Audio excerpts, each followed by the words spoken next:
we are finally here with our first guest on the couch with us. All right, we are the Coffee Break Podcast. My name is Slim. This is my brother, Jama. and this is my other brother, Mukhtar. And today is the day. What day is it today? What day is the calendar day? December 9th, 2023. We have with us one of the up-and-coming GOATs.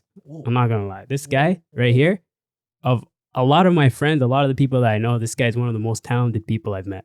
100%. I'm not going to lie to you. This guy is a man of, he's a wizard at times in life, because sometimes you're just thinking to yourself, you know, he's in the shadows, he's in the background, just cooling it. And then all of a sudden he just comes at you and wows. He's quiet on life. He's a He quiet. doesn't talk too, he's a he doesn't quiet talk too much, demon. but when he talks, you're profound. He's heard. When he talks, he is heard.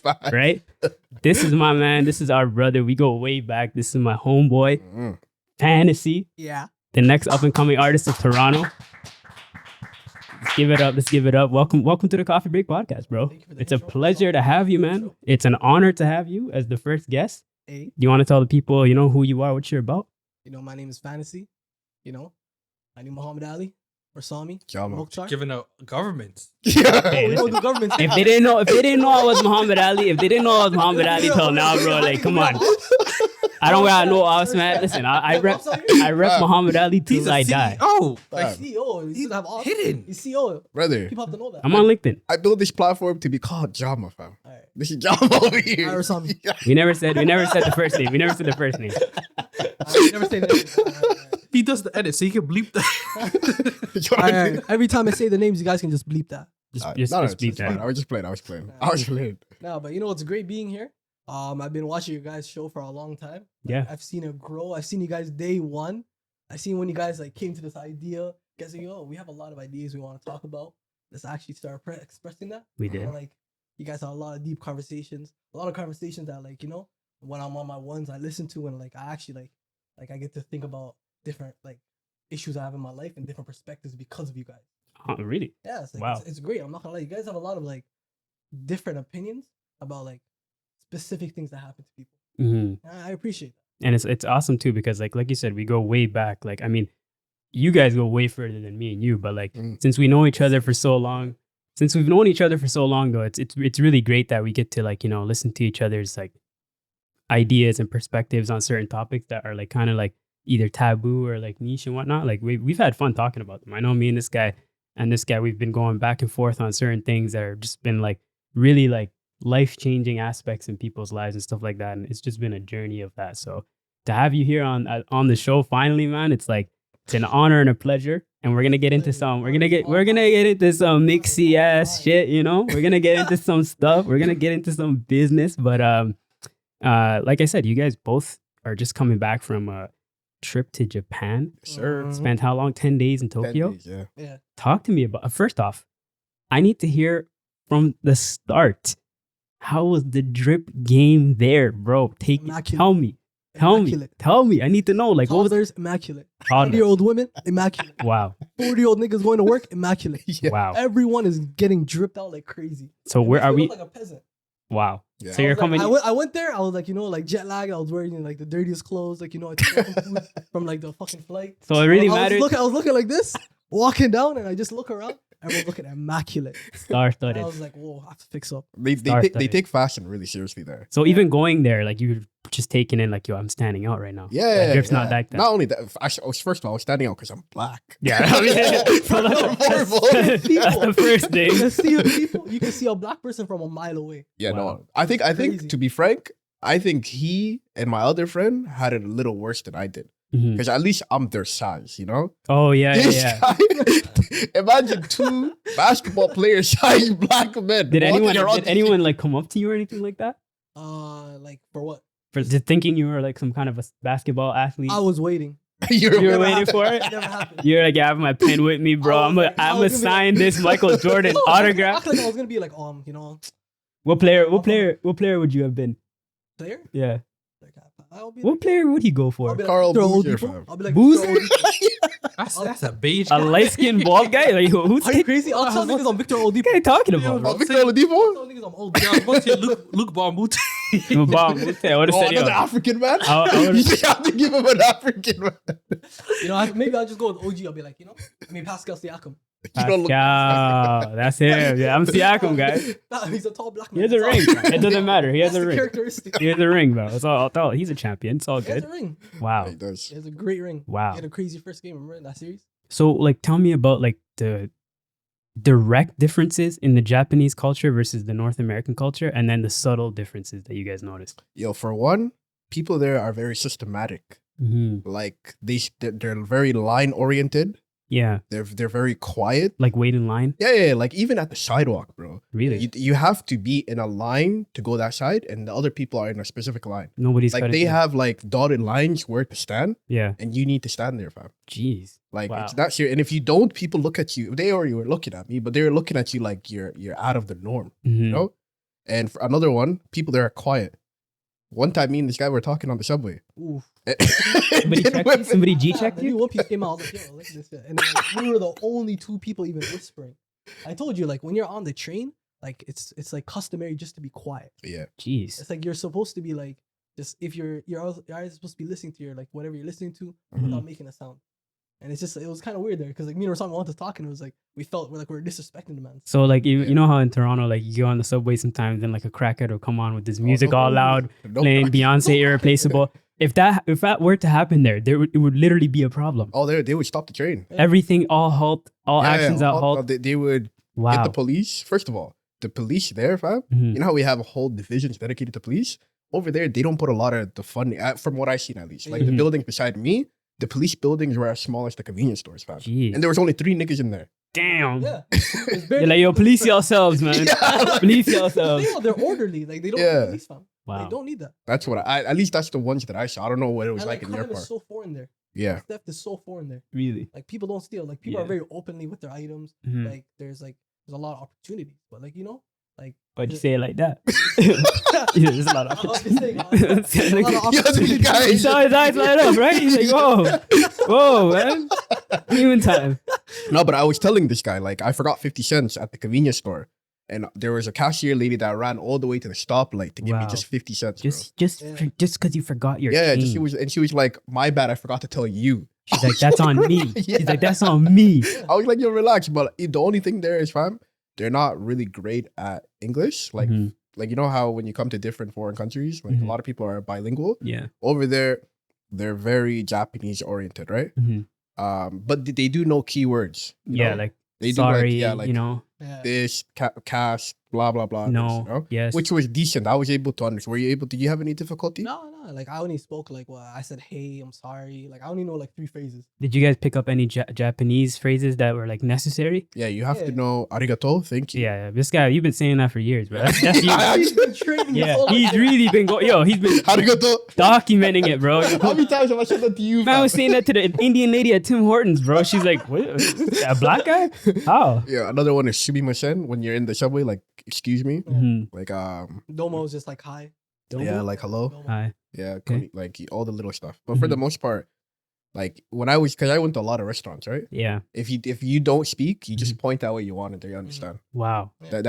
That's serious. Yeah, that's all I That's it, did. eh? bro. That's all I did. We have Wow. a lot of foreigners. They've been like a lot of like the stores. They've been trained to deal with foreigners. Yeah. Yeah. They have English menus. Yeah. Like it's like really like customized to English. Was it a congested city? Oh, Oh. super fast. No, I mean like with all the question I have is with all like the organization and the orderliness and the respect of the people.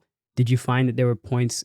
I can imagine like the subway being like kind of crowded and stuff, but did you find that even in just like going around to stores and stuff? Brother, like, you know, like our Dundas Square, Yeah. you can find that in my sector of the city Yeah. 12 o'clock at night. Really. Yeah. Like, there's always, you will never see a sidewalk. So the city's without always people. on. People are always like, yeah, it's like Wow. New York. It's like they never sleep, bro. Wow. Wow. Like, they have a night culture too, Mhm. which is just as prominent as the morning culture. Mhm. And like, people are always on the go, fam. Damn. You know? Like, you will never, like, for me personally, Mhm. I loved it, but there was too many people for me. Yeah. Yeah. You know, because I like being like, I like how sometimes in my neighborhood Mhm. it's just me outside. Yeah. You won't find that in Japan. Damn. Yeah, you Yeah. can't look into a direction without seeing someone.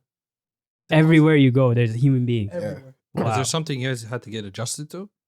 Like mentally, like maybe the food, maybe certain things that you've seen on a day-to-day basis that you had to get used to. That was It was different just for me. acting like acting right on the when you're on the train, Mhm. when you're like moving any public place. You just have to be quiet. Like it's really just like a quiet culture. It's like everyone's polite. And you have to really respect people like their work ethic, like they're prideful in their work. So Mhm. like of course you can't tip or anything like that. Yeah, Mhm. Like disrespect. and you can't even, you know what's crazy? I was like I was gonna bring I finished like I was eating breakfast and I was about to like bring my plate that I finished to like the front, and that's actually disrespectful. I had to like bring it down and let the person come. Like they Yeah, let showed- them do their yeah, job. let them- Don't disrespect You us. can't Yeah. disrespect them in any way. Wow. Even if you think you're helping them. Mhm. Like they're very prideful. And I respect that a lot. I'm not That's gonna lie to you. beautiful, yeah. I respect that a lot. Wow. For me, it was just like everybody was so in like it was a collective, because Mhm. we live in a society where people are so individualized, you know, and like I will walk and nobody's gonna bother me, right? Mhm. But over there, fam, it's a whole it's like a community. The whole city. An example I'll give you is I was walking one day and I saw an elderly woman on a bike and she fell down, unfortunately, right? Mhm. The whole sidewalk came to a pause, Everybody. ran to her, Really? picked her up like this, A and stranger. alhamdulillah, there was a hospital just across the Oh, they street. have clinics everywhere. Oh, they have all. Clinics everywhere. Let me tell this guy went to the hospital, fam, Yeah. for an issue. Clinic, yeah. Yeah, for a clinic. Did you have to pay? It's $5 for my crutches. It was only because you had to put a down payment down, right? Yeah. But talk about the service, fam. Were you not when you walked in? You A1? walked out an hour, no? A1 service. A1. It was like a First spa. off- It first wasn't off, even a hospital. It was a There's two spa. receptionists. Yeah. When I went to the first doctor's room, there's three. Listen, there's three doctors. Yeah. Imagine going to a clinic. There's only one doctor dealing with you. And I Yeah. went there. There's three doctors initially dealing with me. Wow. Within the next 10 minutes, they sent me like right next door Mhm. to get the X-ray for shit, like for my knee. Mhm. And there was 5 doctors in there. Wow. And then after that, I got out within like an hour. Dealt with. Dealt with A1 perfectly. service. A1 service. How'd you everything was- communicate? They don't No, English. the doctors. Yeah. English. Oh, very Yeah, I well, can. Yeah, okay. they probably they probably study Yeah. English and shit because they know that foreigners. And are also, gonna like, come. there's apps on your phone you can just translate. Like, you can just put text, like, you know, Mhm. English text. There's Yeah, Japanese yeah. text. Yeah. I use that a lot as well. Dope. Yeah, you put me on that, eh? Yeah. I'm not gonna lie, because Google Translate. I was using Google Translate. Like, Mhm. if there was any posters I didn't know, just didn't. It used to tell me exactly what was on it, right? Yeah. But these guys, like, they had a whole app for like they went to the people like this, spoke. Oh, I never understand. did that. I never did that. I saw the other friend do that, fam. Yeah, I know. He was like, yeah. I was That's like, how you're yo. talking a life. Yeah, I was like, this is high class. I don't know It's what high class, these niggas are doing, fam. You can have a whole like relationship like that, man. I'm not even. I wouldn't know Just it. wait till the phone dies and you're like, wait. Nah, They were but so kind. Like the first day, remember, like when I got injured the first day, Mhm. when we got off the bus, there was like a Japanese girl that came off with us, and she was like, Oh, "Oh, yeah. do you need any service? Do you need any help?" Just a She random had- stranger. Yeah, some random stranger. She had warm like, you know, those pads Mhm. that you place on your knee. Yeah. She gave me like 3 of them. She just had it walking around. yeah, She had it, and she gave so kind, wallah. Like Legendary. she just saw Muhammad limping, right? Yeah. And she came and she was like, "Put that on." I was like, Wow. Whoa, jeez. Legendary. I was like, "Yo, you're so real." Yeah. Legendary. We'll put that Legendary. in Google Translate. Service A1. You didn't have time, like my guy was putting all his effort in surviving. I was focused. You're so focused. You couldn't even take your eyes out. Now you're like, yo, thank you, please, please. Wow. Wow. That's funny. Yo, was it like the people that are speaking? Is it like in the movies where like the old men have a deep voice and then the women just have a very high pitched voice? Is it like that? I didn't notice that, to be honest. Really? I It's didn't a notice mixture of that. both. Like they both exist. Like, Really? there are like some people that have the high pitch, like, you know, softness, like Mhm. stuff like that. And then there's like you know, the older Oh, gentlemen. that talk like I didn't really notice that. You know, Really? I didn't. what's it called? I went to a restaurant, like the server was talking like that. Oh, Like, okay. "How you doing?" He had a very deep. yeah, You say that one more time? I love I was trying to get you canceled. I love over my here. Japanese. I love Japanese people. Yeah, I have no hate towards them. I love them so much. Oh man, Beautiful no, but culture they I have. didn't notice that at all. Like for me, Interesting. because I went to 2 new restaurants every day. That was Mhm. my goal, Oh, right? Breakfast there was good. Yeah. And I had A1 service without being communicated to, fam. Like a lot of them didn't even speak English, but Wow. they understood that I had money and I needed to be served. Yeah. They looked at you. They're like, this nigga needs to eat. Probably. That's, They were like, yo, we gotta get this guy fed. What are we gonna do? That's crazy. That's crazy. Yo, Wow. that's hilarious. What an experience, though. That was your first international trip? Oh, fam, that was my first time on a plane. Wow. First I'm time telling when you I this right played. now. When we got Shell, you were just like shocked the whole way through, the eh? whole experience to me. Yeah. So like when we're going up, I was like, oh, that's so cool, right? Yeah. And I was cooling it. I was like, yo, so much great views, all that stuff, right? Mhm. A few hours passed. We're on the plane, right? It's Just getting nighttime. People are clouds. sleeping, right? Yeah. And then it's like, out of nowhere, the plane just starts shaking. Oh, turbulence. Turbulence. Yeah, you And didn't I know was- about that, eh? I knew about it. But you didn't know what it I was didn't like. know what it was like. Yeah, and I so was you- like, whoa. Oh, this guy was on flight 29 down, bro. This guy was like, whoa, we're coming down. He was dying. Yeah, I Bro. was like, yo, what's going on? And imagine like, yo, you want to play Switch? This nigga just pulled out a Switch. Yo, Yeah, I pulled off a switch. I was like, yo, let's play. That's unbelievable. You were so shook and back. You were taken back by I was that, eh? flabbergasted. I was like, yo, Wow. we're going down? You're like, y'all niggas used to this? They're just used to it, fam. Damn. I seen a flight attendant just walking back like, while this is going on. Wow. I was like, hey, yo. Man, that shit Was is it like normal, light fam. turbulence though? It was light turbulence. Have you ever been on a have you ever been on a turbulence like Yeah, turbulent plane? I went to Somalia when I was younger. And it was- you know those little plane, yeah, right? those So the jet plane, type yeah, planes? it went from Mogadishu to Dubai, right? Brother, I've never been so scared a shook lot. in my Yeah, life. like, Like you're on a cargo the plane. pilot fam, Yeah. which came up to us like, inshallah, I got it. Inshallah. if people don't realize, yo, Yo, God's God's gonna take us there, guys. I promise. Fam, you look at the plane, you Yeah. like, this shouldn't be in the air. Wow. But you know what? It got me to point B, fam. It got me to point We're B. here now. That's a We're lot here of now. determination. Shout out Somali. Shout out Somali. Shout out Somali. They'll make it work. Yo, Whatever it that's- is, they'll make it work. Facts. Wow. Holy. What an experience, man. That's Alhamdulillah, like, I don't like, for me personally, I think that started a travel bug. yeah. Like, I really feel like travel. Like, for example, I think I'm going to go to New York end of this month. Hey, yo. Yeah. Man, Inshallah, yeah. Times Square. And I looked, the tickets are not even that expensive, like $4 billion, Yeah. you know? Yeah. Round trip.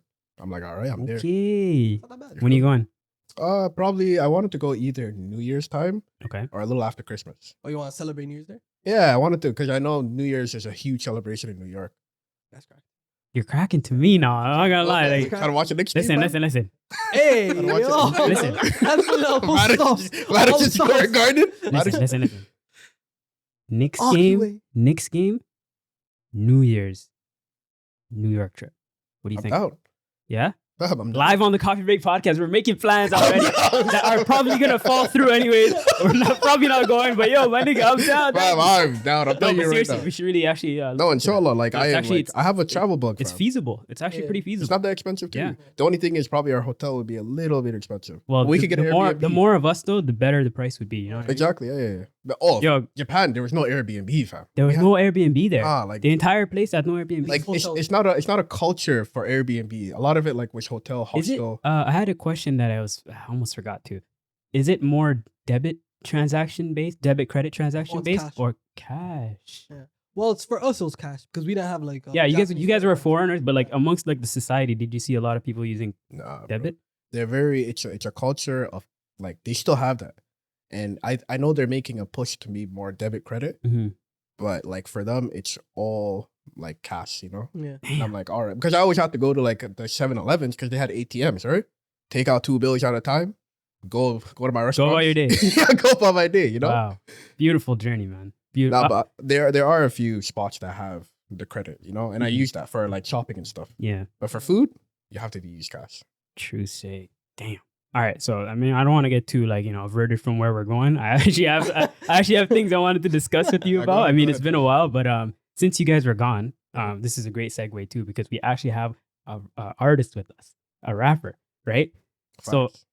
I have a question for you, but I'm gonna involve us with what we're talking about first, okay? So rapper T.I., right? He's everybody knows T.I., whatever you Yeah.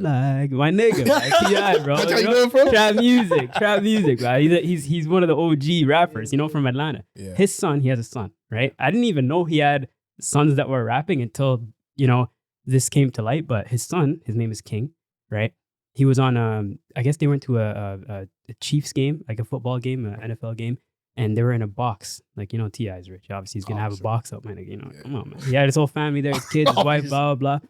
And then his son goes on IG Live, Mhm. and then he starts arguing with his parents about, I don't even know how the argument started, to be honest with you, but he starts arguing with his parents about how they left him in the streets or they left him with his grandmother who lived in like a hood or like a, you know, a rural area that's not like as well off as where T.I. and his wife were staying. Yeah. And he was saying how he ended up liking that lifestyle much better than the gated community lifestyle. And they're going back and forth about this, telling him, yo, my nigga, what are you talking about? You were in a gated community. You were going to your grandmother. It was like an argument back and forth, father versus son, right? That was very interesting to me. Not because it was like, you know, goofy and funny. Obviously, like, my nigga, like, the man looks like a dolphin, bro. What? Like T.I.'s son, I don't know who his dentist is, my nigga, but like, yo, bro gave him like 5 XL teeth, bro. Like, I don't know what's happening right now.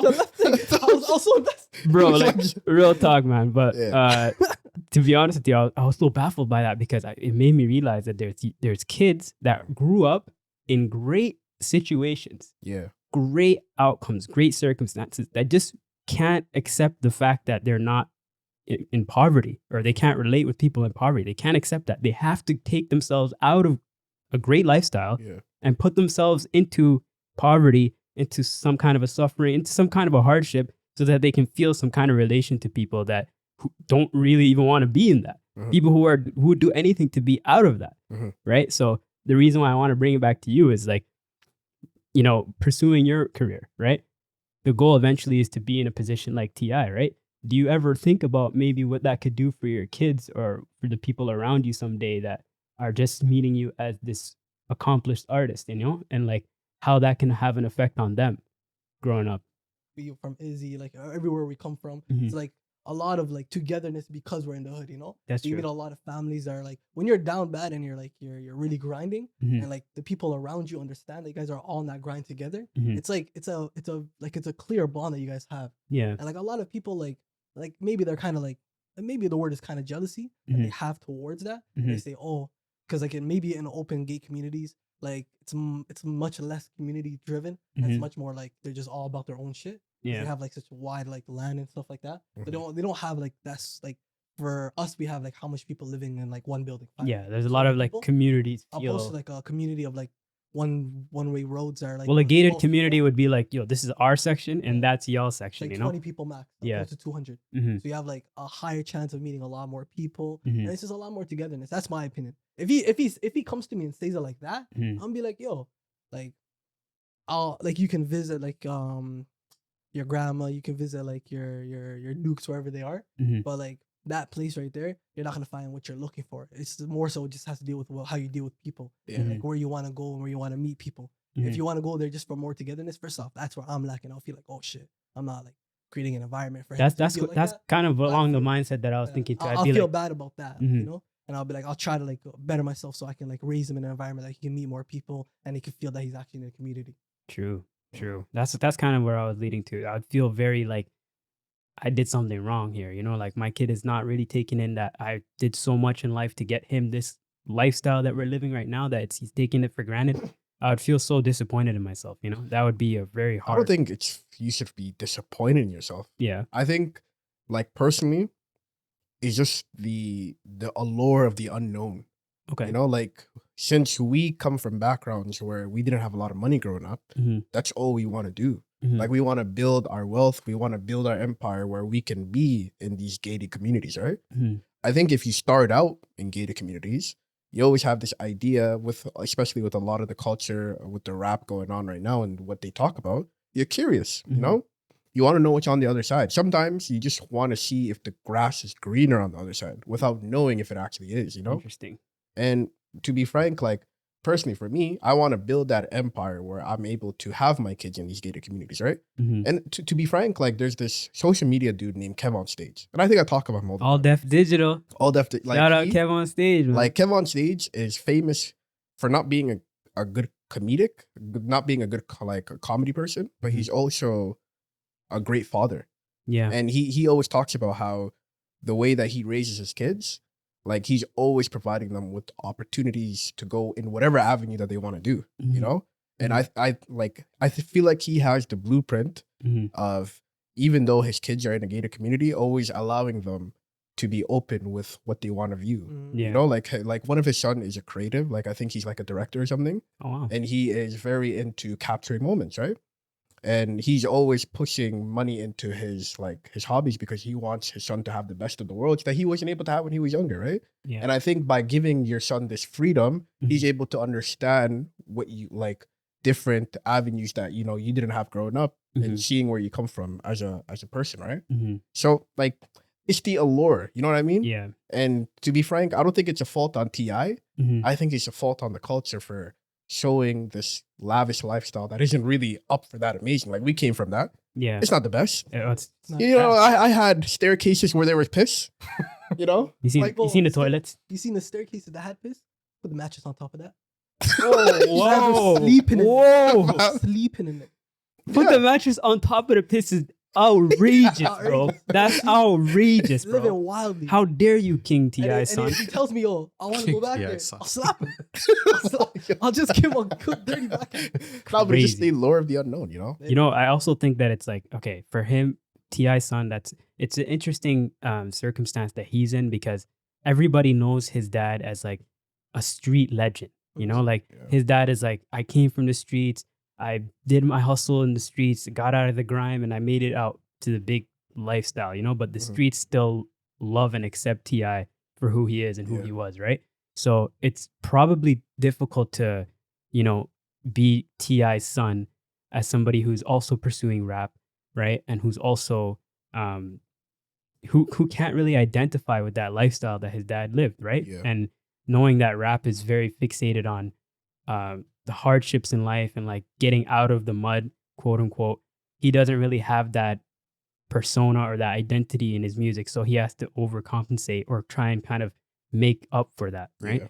The only thing that I think that he probably thinks in his life is like related to or close to that is probably going to his grandmother's house, right? Mhm. His grandma probably has no relation to the streets. She probably doesn't know anything that goes. She probably doesn't even realize she lives in the hood.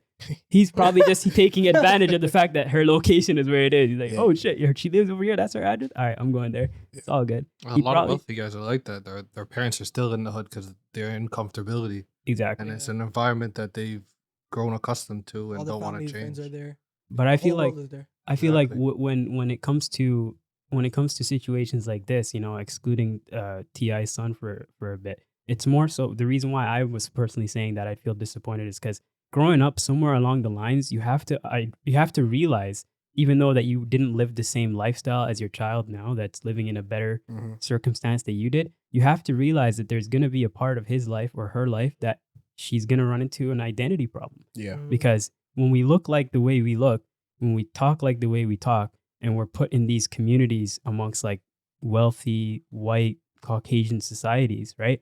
We're always going to be the people that stand out regardless, right? So Yeah. we can't really integrate in those cultures as we would like to.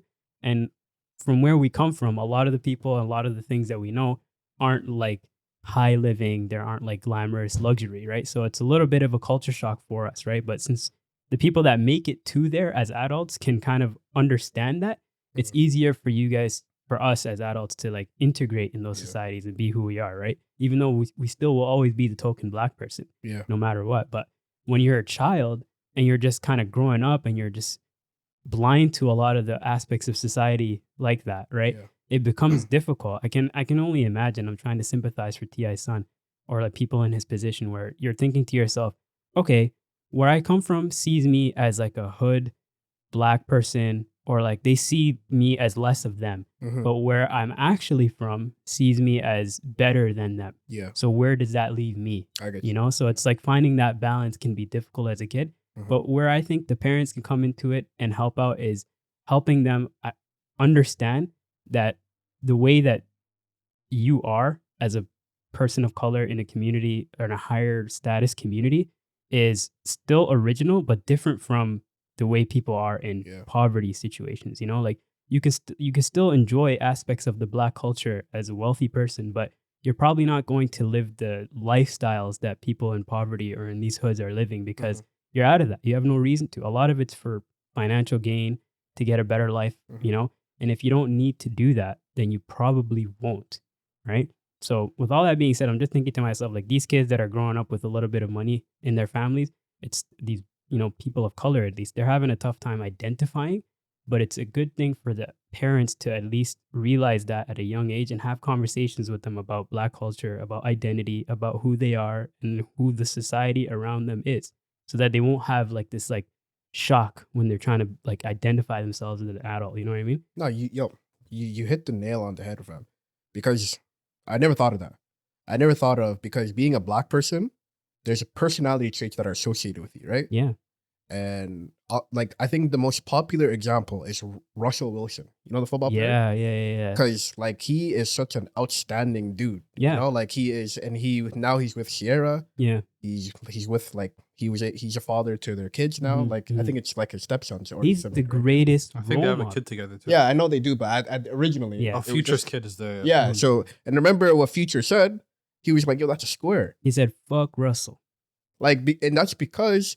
And a lot of people co-sign that too. A lot of the Yeah, culture is people like, are like, fuck yo, Russell Wilson. He's yeah. a square. We don't fuck with that nigga. You know, like a lot of people are, but he's like a role model human being. Yeah, for Black people. Because that's not what Black people should be. You know, like, he isn't the typical Black person. Yeah. And then I think going back to the T.I. son, like I think you were really right on when you said he's having an identity crisis, because his father comes from a background where he's actually able to talk about these experiences of being a Black person in a very poor community, Mm-hmm. you know? Mm-hmm. So having a son that is born into wealth, Mhm. he doesn't understand anything about the Black struggle, you know? So he's trying to identify, because I feel like he has a lot of, I hate to say it, but in the world, it seems like he has a lot of white characteristics, right? Yeah. Even though he's a Black person. He looks And like what he's scared to be is whitewash, you know? he's very fair skinned too, you know? So like, Oh, he's a light-skinned guy? yeah, he's very Yeah. light skinned. Okay. And he looks like a dolphin. Yo, what's your beef with this? I'm sorry, bro. Every time I see the kid, bro, I just see his mouth is like super extended, like, you know, like, Yeah. you know, the Attack on Titans, bro, with their mouth You are look huge. like a titan. Bro, his mouth is huge, bro. I don't understand it. Fuck. No, but yeah, to that point, like, Yeah. imagine not being one of your people. Mhm. Like, you know, like, to give you a personal example, like, even though I grew up in a very, you know, the community we grew up in, Is he? okay, basically, Yeah. like, I was never part of that group. Like, you know, like, even though I was witness to it and I was around it and I was like absolved in it all the time, it's just, I was never like in the middle of all that stuff. Mhm. And then even though people didn't tell me to my face, I did feel at times that people thought of me as, yo, this guy's a square, you know, Mhm. just because I didn't partake in these activities. Like, I don't really find these things fun. You weren't you trying know? to hit a lick, I like. I never five. You know me. You know I get nervous, fam. I get Yeah, nervous. this guy's sudden. He's not good under pressure. This guy knows me, fam. That's exactly what he said. He's not good under pressure. I'm not good on fam. I'll tell you right now. Yeah. If you are in a situation where you need me to be quiet, Yeah. I am a nervous nigga, fam. You need to- Like, I start sweating. Palms sweaty. even if you told me the story from beginning to end, Yeah. and I memorize it, I'm gonna mess up. I can't do Look it. at fam. this snitch. Look at this snitch. I'm not gonna snitch though. No snitching? No, I wouldn't. Yeah. I would go to the bin for you guys. Yeah. But I would have survived there. Definitely. I would go. Like, I'm just telling you right now, Loyal bro. ass nigga. I'll tell you, I would have come back the same nigga. I'll tell you right now. You know your strengths and weaknesses. That's all you have to know. I'm loyal, fam, but I'm not good. You feel me? I'm not good. I rate that. No, but I hear what you're saying though, and I also kind of relate with that too, because like, you know, I was having a conversation with somebody recently that's Yeah. kind of similar to what we're talking about now, and they were telling me, they were like, this person that I was talking to, she was telling me, she's like, I only meet guys from the hoods that are like very hood centric, hood oriented, and like they act like this. And then she's like, I'm starting to meet guys like you that are from the hood or grew up in the hood, but aren't very hood centric and aren't very like amongst that culture. And it's baffling to see. She's like, I didn't know that guys like that existed. And I'm thinking to her, I'm like, what? You thought all niggas are just about. Yeah. She's like, she thought that if you're from the hood and you're a guy, that you're gonna be a certain way. Yeah. And she's just realizing now that she's getting into her later 20s. She said that there are guys that grew up in the same conditions, in the same circumstances, that aren't 100% like that, but still have aspects to them that can relate with the Yeah. Black culture and shit. And I was like, wow, that's actually crazy. And that's kind of how I almost identify myself to the T, right? Somebody who grew up in these areas and stuff, but I'm not about the ideologies and the lifestyles that people like from these areas perpetuate and live, Yeah. you know? So it's interesting. Like identity is always going to be an interesting point in somebody's life. And we had this conversation like a while back in one of our episodes. Episode 4. This guy knows the numbers. Why We had this conversation before, right? We had this conversation before. And it even kind of relates with another conversation we had too about like slang and jargon and how to like, you know, be amongst a culture, like a strict, you know, corporate culture as opposed to like hanging out with your friends and stuff like that. So I think in essence, there's always going to be a point in somebody's life, no matter where you are, that you're going to have to choose or develop your identity. Yeah. Right now, when you're in a circumstance where your people aren't around you or familiarity isn't nearby, and you still have to shape your identity, it will be harder. People like, you know, T.I.'s son and people like in those situations, it will be harder for them. But recognizing that as a parent for your child is necessary too. You know, like have them understand at a young age what the Black culture is, what your religion is, what your actual country background culture is. Like those things really matter, even though they won't 100% shape somebody in life, but it will help them identify themselves better, I feel like, as they get older, you know? So talking about this, mm-hmm. Why do you think it is that like Black people have to come from struggle to be successful in the music industry, and the counterpart, like any other ethnicity, like white people, Hispanic people, they could come from a very well-off background and they'll be accepted? I don't think it's the music industry. I think it's rap in particular, because there's a lot of different variety of music artists that are in other genres. Yeah, like R&B isn't perpetuated the same way as rap. You know, exactly. But that being said, too, I think that's a even bigger conversation. That's more of like a societal thing. Like the Black culture or Black people are always going to be at the bottom of the totem pole for me, in my opinion, actually. And there's reasons why. Obviously, it goes back to like racism and like racist aspects of like North America. But the fact that is what's specialized or that's what's spotlighted in our community is odd, right? It's like kind of weird. Like it's so weird that we have to. Okay, if you guys are saying rap, it's so weird that people who are artists in that genre have to come from a certain struggle to be accepted. You know, like why can't I still rap about certain things that are, you know, relevant to me? Like I don't have to talk about the stuff that are in the hood. I don't have to talk about stuff that I didn't experience. Why can't I talk about and still have amazing wordplay for the experiences that I've had and be accepted for the community that I'm a part of? You know what I mean? Like why do I have to have the same? I feel like that's such a homogeneous thought process, you know? Yeah. Like why can't I be different? Why can't you be different? Why can't you be different? And all of us still be successful? I think it's the origin of rap though.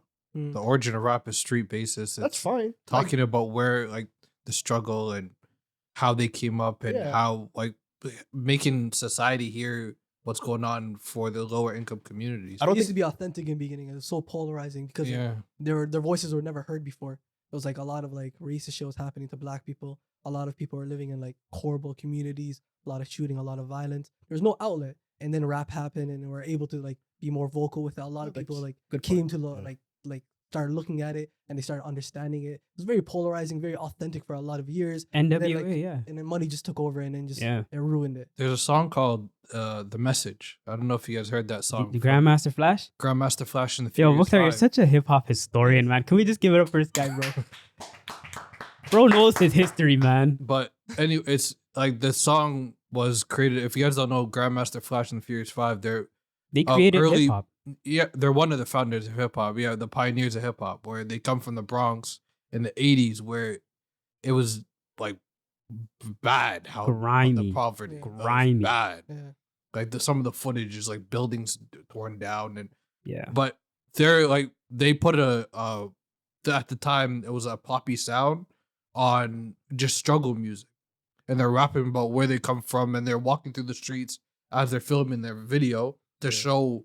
Like, I think one of the lines is, struggle everywhere. And if you show people just don't care, something like that. And that's where the origin comes from. And like he said, money comes involved and that's what they want to popularize now. And Joe Budden was saying it recently. Like the most marketable, most famous rapper in the world is a gang member. Snoop Dogg? Snoop Dogg. He was literally saying that a few weeks ago on Math Office Show. So the most marketable, famous rapper in the world is a gang member, which nowadays people don't think about Snoop Dogg and think about gang right away. Think Snoop Dogg is Martha Stewart. Yeah, no. I'm not saying y'all are wrong. I 100% agree with that. Martha Stewart's It's like, why though? You know? Yeah, no. It's like I don't think origin Mhm. is a good enough reason Mhm. personally for me. Like that's like having film and only having one genre of film Mhm. and saying that's the reason why film is successful. No, there's comedy, there's drama, there's like suspense. But what holds down the fort for a long time though? Martin Scorsese, him and his gang movies of the Italians. Then I went to superhero movies. What's held at the mainstream, a lot of the movies that we No. You're right, yeah. is just one type of genre each era. But film at least had the luxury of changing. Mhm. Like there has been different areas where maybe we can watch superhero movie, maybe we Well, can I watch mean, a rom-com. We still have changed, but they haven't been positive changes. Like even just in rap music, just specifically, it went from the drug dealer is the king to now the drug user is the king, right? So that was a shift, right? drug. It's negative, yeah. That's what I'm saying. It's not a positive shift, but Yeah. there are these shifts that are happening. But I also think like it goes back to what I was like my theory before. It's like it's a racist society. Yeah. You know, a lot of these music heads, a lot of these music executives, the people that are on top of the artists are white people, right? And they don't want to see the black society like proceed to like really like make damage in the society, like really like make niggas that shift. own the labels, own the prisons. Oh, That damn. says it all. Never thought of That's it. it. Have you guys ever heard the name Leor Cohen? Never. That is the devil reincarnated, man. Cracked it. That is a guy who just everywhere he goes, man, he just leaves a greed imprint everywhere.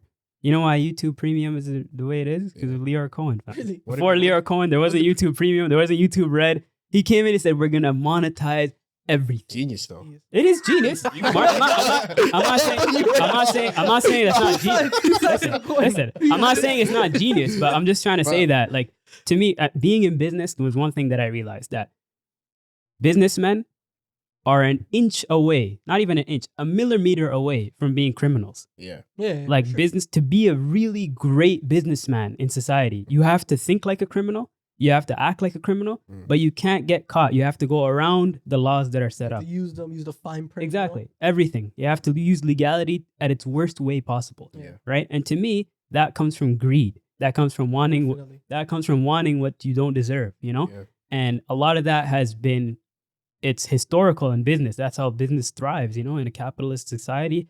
You have to, the top highest earner will be the sole survivor. You know what I mean? So with that being said, you know, these people in these societies or these positions of power that own these music labels and stuff, of course they're going to perpetuate negativity for people like us. Because like, why would they want a black-owned business to be the most successful when they've been doing it for so long, for I ain't years? saying you're wrong, fam, but if a community took together and was like, yo, we're not gonna produce this type of music. Mhm.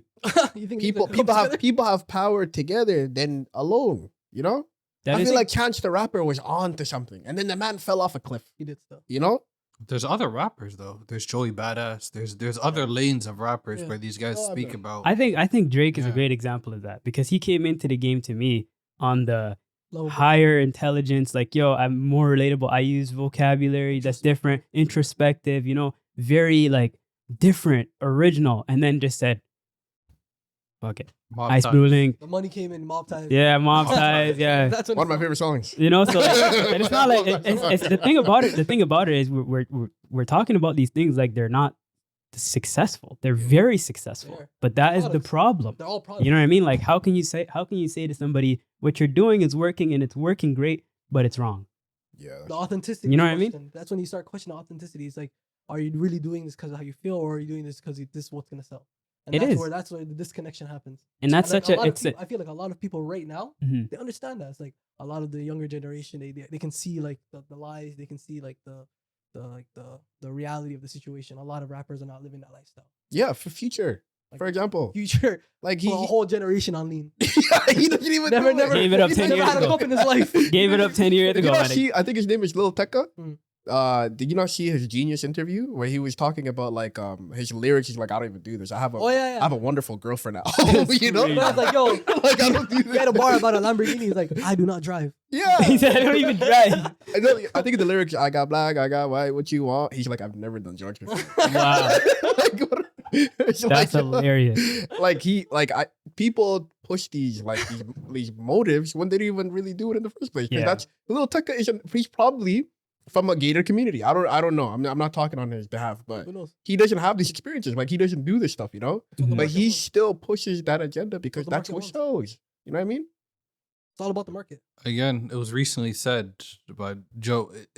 All these, there's no record labels, it's media companies. Yeah. Which is a really interesting thing I've never thought of. All these same people that create the movies and the news and stuff is the same people putting out these albums and these records and approving all this money. That's a really interesting perspective. Always pushing because they want a specific thing being out there, and it's what's it called? There was a quote. Who said it? I think it was Charlemagne or some shit. I said the negative travels faster than the positive. Yeah. But you know what it is? Yeah, it travels so much faster than if they say, "Oh, I'm sorry. Oh, this was the truth." To be honest with you, though, I think it's so specific to the Black community because like the white society or the white culture doesn't necessarily experience this. Like when they have things going, when there's stuff that's negative towards a person in society that's like popular, they attack it. They're like, no, this is not right. That's immoral. Actually, they go, that's immoral. Our society, our community, we don't ever say that. It's so weird, don't you think? But I think they have their own struggle. Like, I mean, like, you know, like, not to cut you off, but I feel like for them, they can't really get into rap because they don't have those experiences. And whenever they do, even somebody as goated as Eminem, he's still a white rapper. Talk about is, he's a white rapper. Yeah, even though he produced like a portfolio that is second to none to some people, you know. But at the end of the day, people are like, yo, he's a white guy. Yeah. Even though he probably had more Black experiences than I did. You know, did you watch the movie 8 Mile fam? Like this nigga. He can say nigga more than some niggas I know. I'm not gonna lie. Like he had a life, you know? Yeah. And he could talk about these experiences, but the reason why he'll always be criticized is because of the color of his skin. I find that so interesting. That is true. I mean, specifically rap is more so our thing in the Black culture. Like there's other styles of entertainment that I feel like the Caucasian society have their imprint on, like comedy. I was gonna say that was one of my countries. That's still music to me, but I mean like just different medias, you know. But the reason why I brought up comedy is because there's this comedian named Matt Rife. You know, you heard about him? I'm a huge fan. I didn't even know he existed. Actually, to be honest, I never knew he existed. I'm not gonna lie. Let me tell you something. Yeah, I understand the appeal. He is a very handsome man, and to a lot of people. How can't you call people handsome? I know. I mean, it's not. You just said very handsome. He's because that's his appeal. He's a very handsome man, and most of his target market is women, right? Am I right? It's MILFs. No, but it's like if you go there, it's just women, right? So I'm a hater. I'm gonna go to him and be like, yo, this guy's not funny. Like he's not funny. No, I mean I didn't even hear his comedy before. He's actually hilarious. I didn't even know it. He was in Wild Out for years though. I didn't know that. I didn't like him in Wild Out though. I didn't. But you know, when he made the push to TikTok, he was one of those people during I think like the pandemic times where he put all his stuff like Andrew Schultz is one of them, where he used TikTok as like leverage his avenue to push him, right? Yeah. I never knew that. I didn't know that either. I think in this year itself, he grew like so many millions of followers. Right? Substantially. Yeah, and a lot of guys wanted to hate on him, you know? Because he is a handsome guy, all the women are talking about him. If you go to the comment section, that's like, yo, can you do this for me?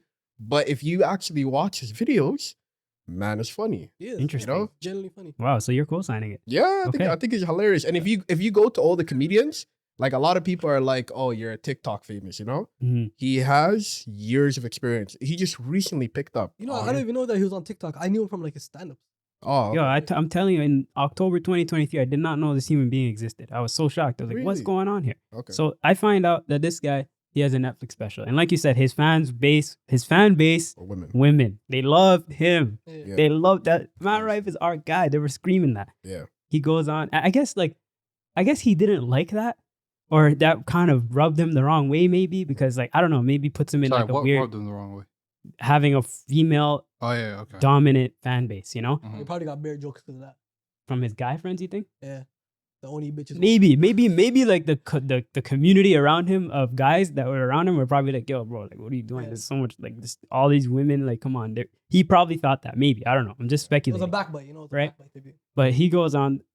I think it was a Netflix special. Natural Selection. That was what it was called? Yeah. So he gets a Netflix special called Natural Selection. And his first joke coming out the gate, domestic violence joke. Hey, yo. And it was something along the lines of, there was this woman that was working behind the counter in a kitchen and she had a black eye. And no, he said that I watched it literally this morning just seeing the question. Mm-hmm. He said he came out right away, a first joke. He said, what's it called again? I think the performance was in DC, right? I'm not sure. I didn't see the clip exactly. Yeah, so I think the performance was in somewhere in DC, and he said his parents love Maryland. And he said that Maryland is such polar opposites within each other because there's a lot of beautiful places in Maryland, but there's also Baltimore where you lock all your doors. Yeah. And he said that once him and his friend went to a restaurant, and the hostess came up and she had a black eye. Yeah. And said, this is the person that's representing the company right now. And she had a black eye. So why didn't they hide her somewhere in the kitchen where the customers don't have to look at her? Hey, yo. And he said, the part was, he said, what's called the, I think the reason why she has a black eye is because she probably can't cook. Crazy left field, you know, it's a really left field, really left. I didn't hear the joke actually said. I just read it in text, and I was thinking to myself, "There's no way that this guy tried to get that off." But I read after the fact that he was trying to just tease the audience or trying to get a feel for them. Yeah, he said right after that, he's like, I was just trying to show you the temperature we're gonna take it to this special. After we're starting with domestic violence, so the rest of the show is gonna be smooth sailing. Yeah, so I guess like see how fun you guys were. It was a tactic, you know, and it worked. It worked. They got a lot of public attraction. A lot of people started seeing him. You know, it got my attention. I was like, who the fuck's Matt Rife, bro? I didn't even know who the fuck he was. So like, did you guys see his afterwards? Apparently. He posted an apology. I see on his Instagram. Sorry. Yeah, I saw that too. He posted an apology. Wait, when did this happen? I think it was like 2 weeks ago. Oh, and it's November 20th. It was a goof. He didn't actually post an apology. No, he posted a link to a helmet website for disabled people. he said this is the link to the apology. Yo, that's funny. That's funny. I don't give a fuck. That's funny. He said if you have a problem with this, he said I'm standing on this. I am standing on this joke. I'm like 10 toes down. He said I don't care. It's comedy, guys. That's true. You know? That's a little wild though. That's true. Yo, comedy, like they have to live by that rule. Everything's funny. They have to live. No, you know what? Let me tell you something. Mm-hmm. I agree with you. Comedy is a place where everything should be talking about everything. Like I don't like when it comes to racist jokes. Like you know when it comes to like sexist jokes, or when it comes to like all this stuff. But there's ways to go about it. Like I think the way that he did it was a little too radical. You know, I think it's a little too radical. I disagree. You have to you have to push the boundary. That's no. You pushing the boundary is fine. Yeah. Like I love dark humor. Yeah. Like, I don't think. No, dark humor is just perspective. But and all audiences are different. Like Andrew Schultz, I think like personally, he's one of my favorite comedians. I think he's very great at tiptoeing the line. Mm-hmm. He says so much shit about Canada, about Mississauga, about Brampton, about, like nigga when he goes somewhere, he researches the city, right? Yeah. And he's able to make these local jokes with you in order to connect with the audience. Mm-hmm. I think that's incredible. You know? But there are some people who take it like, for example, I'm a huge fan of Matt Rife. But, you know, that joke was kind of, in my opinion, a little too radical. The thing was, like, I didn't find the joke funny. You know, like, if it was funny. I found his response funny. The response I found was hilarious, bro. Like, wow, that's actually standing 10 toes down on that is wild, bro. I love that energy. Yeah. But the joke itself could have been better. You know? Sure. It's just like, that's so old-timey. You know, it's like, it didn't have any sauce to it. But to be frank, he's not really famous for his comedy. He's famous for his crowd work. Oh, okay. I didn't know that. Like if you go to his TikTok, you don't really see a lot of his comedy posted. Yeah. What you see posted is a lot of like his interactions with his fans, which are hilarious. Mm-hmm. Like hilarious. Somehow he was able to get cookies from a woman up front and FaceTime her daughter the same night. Mod. Oh yeah, I seen that. Like so he's really good at the crowd work. The power that this nigga has is outstanding. I didn't know that. I'm just literally finding out about Matt Rife right now. It's so interesting to me. But the reason why I was interested in this topic though is because do you think a part of that was a scheme to get rid of his female fan base and to add room for some male fan bases? I think he already had male. But I feel like now there's a shift where a lot of his female audience is thinking to themselves, yo, why is this guy, like a lot of his feminist audience are probably thinking to themselves, fuck Matt Rife. What the hell? How is he making light of domestic violence like this? I was a fan of him. Now fuck him. Yeah. And then a lot of guys are probably thinking to themselves, wow, this guy is finally, he grew some balls. That's insane. Maybe this was his attempt to kind of jump into a different like market. Yeah, I know because I watch him frequently. Like sometimes he says in interviews, like boyfriends and girlfriends come together. Mm-hmm. Typically, the boyfriends are dragged there. Like they don't want to go. Mm-hmm. Like this is the girlfriend's initiative. Mm-hmm. But then when they're there, they enjoy their time because they realize that he's actually a good comic, right? Mm-hmm. So I think he's trying to jump into a different like target, which is fine. Yeah. But my thing is like the way to go about it is a little. Yeah, I mean it's odd to me. It's like how he chose to shed his female audience is odd. But fam, if you look at his TikTok, mm-hmm. it's not like he doesn't have any movement. Like he has same amount of likes, same amount of favorites. Oh yeah, it's not like he's off the map. I think that group that retracted from him got replaced with a different, like the red pill community. I don't know. There was a lot of like heat about him from the feminist community. I was reading a lot of the feminists were saying Matt Rife is insensitive. He doesn't care about women's struggles, blah, blah, blah. And there was a whole bashing community that was formed from that one joke, But at the same time, on the flip side, all the red pill guys, like, like the Sneeko, Aiden Ross, that community of people, they're like, wow, finally somebody is pushing the boundaries, Right. So it's like they kind of switched and inserted. And I think that was kind of intentional. Mm. So, I mean, I don't know if I can kind of co-sign the move, but it was successful. Man, marketing genius, bro. I was a fan before. Marketing genius. Marketing genius. I'm still there, fam. Shout out to Matt Rife, bro. Shout out to. I didn't know he was on Wild Now. When was this? For years. There's one famous scene that I think you recognize him for. He was the person who, when Zendaya was there, he was like, just love me for who I am. Remember? He touched her like down here and she was uncomfortable. Yeah. And the touched whole her chin. Yeah, and the whole cast had to come and be like, yo, don't touch Zendaya. Yeah. Damn, nigga. I remember that. He got caught The funniest part was what's called again. They're doing that thing where they have a game where the water's in Nick Cannon's mouth and Zendaya. Oh, okay, yeah. And they have a competition. Each team has to make the other one spit the water out and laugh. So he came out and touched her face. And he said, like, spit the water. I was like, get your number. Yeah. The whole teams came out and said, hey, don't touch that girl. There. She's 18. What's his name? Hitman Holla came out and said, he's 19, she's 18. What's the difference? Carlos Miller came and said, hey, he has acne and his fingernails dirty. Yes.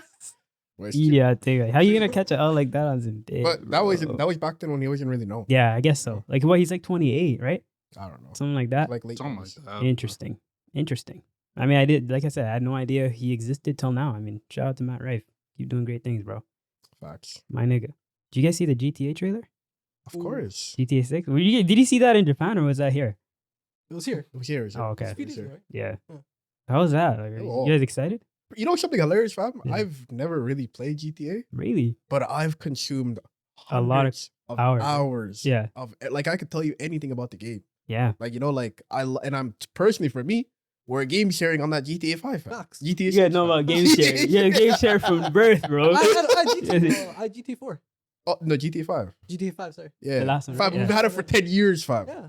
I never played it. It's just a game where you just drive, fam. You just shoot ops, that's just mischief. Yeah. But yo, to that point, fam, I don't know if you guys seen the jump in the animation. Yeah, oh my God. Like, they took their sweet time for a reason. $2 billion investment, bro. Because they're gonna get that back. They're gonna get that back. $1 billion, bro. Yeah. That game's gonna break records. 10 years in development. It's gonna do 10 times better. Because fam, I don't know remember what one of our friends told us now, or was it you particularly? The movement in games right now is gonna be, instead of buying the game at full price, like having a membership for the game. Yeah. You hear about that? Yeah, you're talking about the battle passes? Yeah. No, around the battle passes. Instead of buying a game, like you pay like $129 for a game right now, which is insane. Instead of paying that, you're gonna pay $199 a day every time you play. Like $1.99. You pay to play? Yeah. Literally pay to play. Whoa. The CEO. But wouldn't it be a subscription based though? Like instead, like they probably get you on like a year. Like that's what I mean. That's what I mean by battle pass. Like all these games now. Like what on earth is 2K doing telling me there's a season coming out. I still put like my nigga, put money into unless a trade happens. I still put money into it. Unless a trade happens, what the hell do I care? Actually, fam, you know the funny thing is every 2K, I get so invested. I'm like, yo, I'm gonna have a 99 overall. I'm gonna do this. I put money into VC, fam. You guys get hundreds of money. You guys get got every year, bro. You guys get got every year. I haven't played it since. The marketing. It's the marketing. They're like, yo, you're gonna have the greatest time playing this game. You have to spend an extra $200 on the game to have fun in the game. It's idiotic. Yeah. That's ridiculous. But that's why like games like Fortnite and shit like so popular because that game is free, right? Yeah. The only thing you have to pay for is skins. Yeah. That's it. Yeah, and the battle pass too. Like that's the thing. Like the battle pass itself in Fortnite, I think is like they give you like a bunch of challenges and stuff like that. That's free. Oh shit. Yeah, The battle pass in Fortnite? yeah, that's where it started. Oh shit. That's where the seasonal based gaming started. They started that shit. Yeah, they started. Fuck them. Oh my Fuck god. It's the new regime, bro. Fortnite started it, no? Yeah, they started it. Yeah, Yeah, then it changed everything. changed everything. I don't know if you guys are on TikTok as much as I am because I'm on it for hours, fam. Yeah. What's your daily rate? Did they ever give you like the weekly how long you spent on it? Fam, You can check your screen time, right? I'm on it for like 4 Check your hours. screen time right now. 4 hours. That's What's quiet. it That's say right quiet. now? I No, wanna that's a know. little too I quiet. wanna Bring it know. up right now. Bring it up right now. That's all of us looking. Screen time. Screen time. Bring it up. Bring it up. Bring it up. Mukhtar, I want you to look at yours too. Mukhtar doesn't use his phone, Mukhtar's fam. not on TikTok, man. He He's just on- watches NBA. He's on YouTube. Wallahi, literally, I'm not on TikTok. He's on YouTube. You know what's creepy about TikTok though? Like real shit. I had something with my foot recently, right? And I had my phone every morning. I have my phone on my bed, Okay. and I get up and I had a little bit of a limp for a couple days. But the weird thing is, after like a day or so of me limping, Mhm. TikTok started putting up videos for me about some inflammation in my foot. Or you're just finding And out how that to your stretch phone stuff hears you, out. right? No, it's not hearing. I never spoke about it. Never even Googled. I said this on another I was episode, just didn't I? My moving phone reads around. my mind. Yeah. Wallahi, Remember I it's said fine. I told Yeah. you. It's reading your mind now too, huh? That's The theory's freaking coming to weird. light. No, it's not a theory. Yeah. No, I believe. No, I believe in that. You guys are laughing at me. It's on video. No, I was laughing because you look like a maniac. Like man, So man to me, Mukhtar was like your family. Listen, they are. I just told you right now. You're like, yo, there's your phone. Fam, don't use your phone, my nigga. I was like, yo, we're good, fam. We're good. No, we're not good, fam. We're not good. The phone's listening, fam. Give me your screen hours. I need to hear. I'm on, Is that a bad thing? I'm on TikTok 14 hours a week. 14 A week? hours? How much are you? 5 point something. 5 point something? 5.16. That's more than I expected from you. I mean, it's been down. It's been down at work this month, so like I'm just How about you? 14 hours. Is that a lot? Did you have a job? I don't even use TikTok. Fam, I do. You got you work? Because You guys, you didn't have a 9 to 5. I was always Vine oriented. Where you have to go on the app. Yeah, it's 9 hours. 9 hours? 9 hours. I'm on TikTok still. That's weird because you send me a lot of stuff. So Yo, like, I'm not gonna lie to you, bro. I send this guy the most foolish, dumbest shit on TikTok. Randomest times too. I wake Yeah, up. I'm not gonna and, lie. Like, he sends me things from 3 a.m. and they're just the most. You know what it random is? You know stuff. what it is? It's because like I don't use TikTok like at a rate like on one given time. You know, like I'll go on it, I'll see something, and then I'll go off really quickly. Like maybe like 1 minute interactions, right? But the 1 minute interactions I'm on there, I'll see the dumbest shit, and the first person that comes to my mind is this guy. And I'm like, you know what? Let me send this to him so he sees the same thing I see. No matter what, it could be dangerous, it could be foul, it could be violent. I'm sending it to him first because he It's a has. crazy way to wake up. I'm not gonna lie. It's a crazy way to wake up. Yo, before we navigate to something else, but are you guys aware of the Pookie guy? Yeah. The Sassy, no. Before I get to that, the Sassy Man Oh my Apocalypse. god! Apocalypse? Yeah. Hey, yo. Are you aware of that? I don't know. What is that? So there's this guy who randomly became famous, I think around summertime, the end of summer. Yeah. And it was a video where he was just talking super sassy. Saucy. Yeah. And then his trademark thing is he goes to the camera, he does this. What are these? Or the Fabio Ola? Yeah. And then, yo, I'm like, what's happening? And then for me, it's weird. I'm like, oh, interesting. Then I look at the likes, millions of likes. I look at the comments. I'm like, I love this man. I'm like, yo, what's happening? Well, it's all women, right? It's all women who are like, I love this type of man. Where can I find these type of men? Where can she find these tips? Where, yeah, like What's the nigga just- apparently, like this is something that has not been in the community for men a long time, and women have been looking for it. And I find that so interesting. Where he blew up to the point where he's getting so many opportunities because of his viral video, and he's always posting. Sorry, what do you? Is it dancing men or what is it? He's in his car. He's probably talking about a subject, whatever subject. Explain he what wants. sassiness is to the viewers who are at home that don't know. I would say it's like talking with a lot of femininity, you know? It's feminine attitude. Yes, but at the same time, you know, you can still see that he's still a man and he's still carrying a lot of the traits of men, but he is super into his feminine side, you know? He does the snapping and everything? Yeah, he does all of that. Does? Yeah, like if you watch his Dedicated. videos, like he's very much into whatever he's talking about. Like I don't know if you watch these story times that No, I women blocked do- him. Women Long time ago, bro. Can I ask a question? Yeah. Why did you block him? What was the video? It was this It video. was the first one. The man. first one. Yo, on first glance. Slim shot this and was like First glance, bro. How can I scroll see that and then see a Kobe Bryant highlight after? Unrelated. I don't want that. Absolutely no.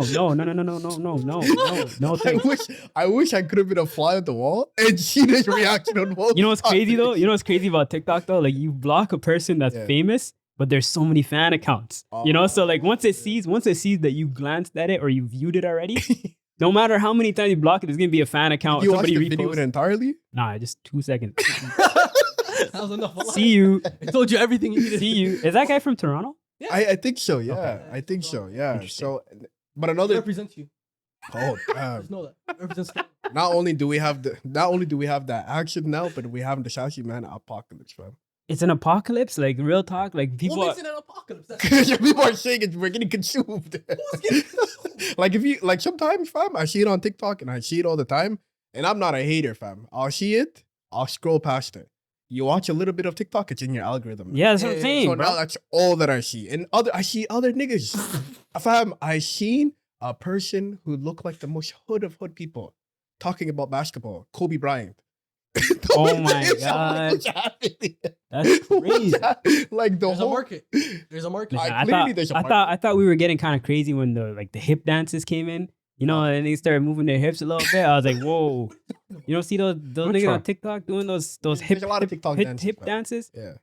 Like, I wouldn't doubt Hi it. Sanat, bro. That's all he lives for. Oh, you talk about Oh, the you yeah, talk little about- twist thing. Talking about- that- yeah, Oh, I think When they that's do this, like, when I think that's an exceptional dance. Fire.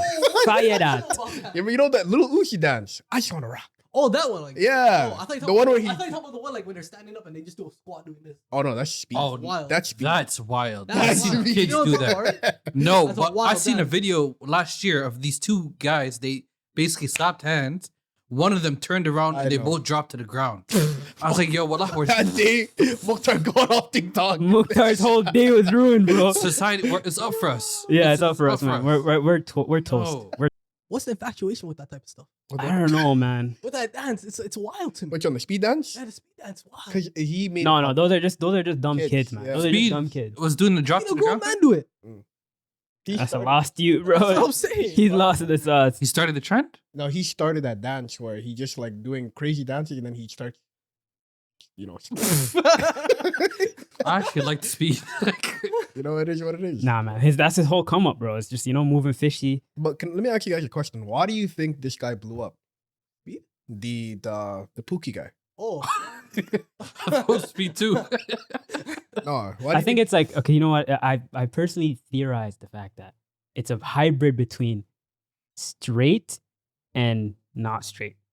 You know? Yeah. It's a hybrid in the sense that it's more so because majority of guys, we admire and accept masculinity as, our identity. That's who we are, like we want to be big and strong, like, Mhm. but if there's like, if there's a person that doesn't really value that much, but is still considers themselves straight, and that's kind of like a perfect balance for a girl that's looking for somebody like that, or maybe a gay So you're person saying who's looking that, for a guy like that.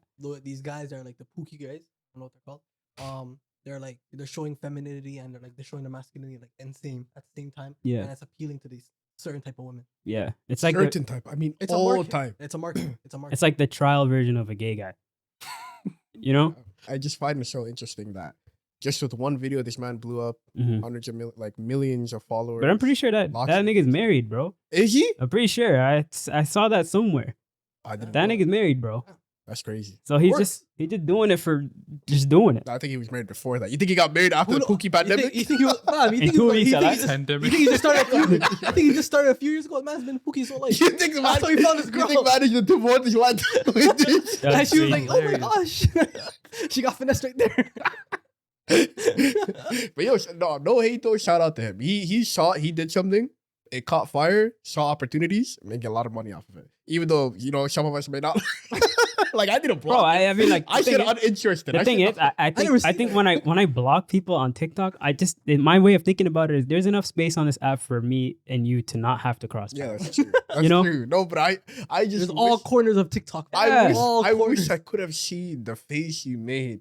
To be honest with you, my TikTok block list is crazy. Really? Dog. Really? There's some like, because the thing is, like, I don't like seeing the same thing over and over again if I'm not following you. You know, like, don't try and feed it to me, TikTok. Pause. You know what I mean? I'm just saying to myself, like, even there's some good people that do great things on TikTok that I just see repeatedly. I had to block them. They're doing good? Yeah. You don't like that? I'm just like, I don't want to see you all the time. Like, give me a mix, you know? Like, yeah, like, come on, man. Like, why the hell do I need to see, like, certain things, you know? But, like, yeah. I feel you. The Pookie guy, that was an instant block, man. No, but shout out to him. I hope him the best of opportunities. Yeah, I wish him He's a Toronto man with a lot of feminine energy doing his thing. I wish Toronto man that's successful. That's all that matters. We're going to focus on that. I wish him the best and all success to the man, bro. But I'm not going to never be co-signed. I'm not going to lie.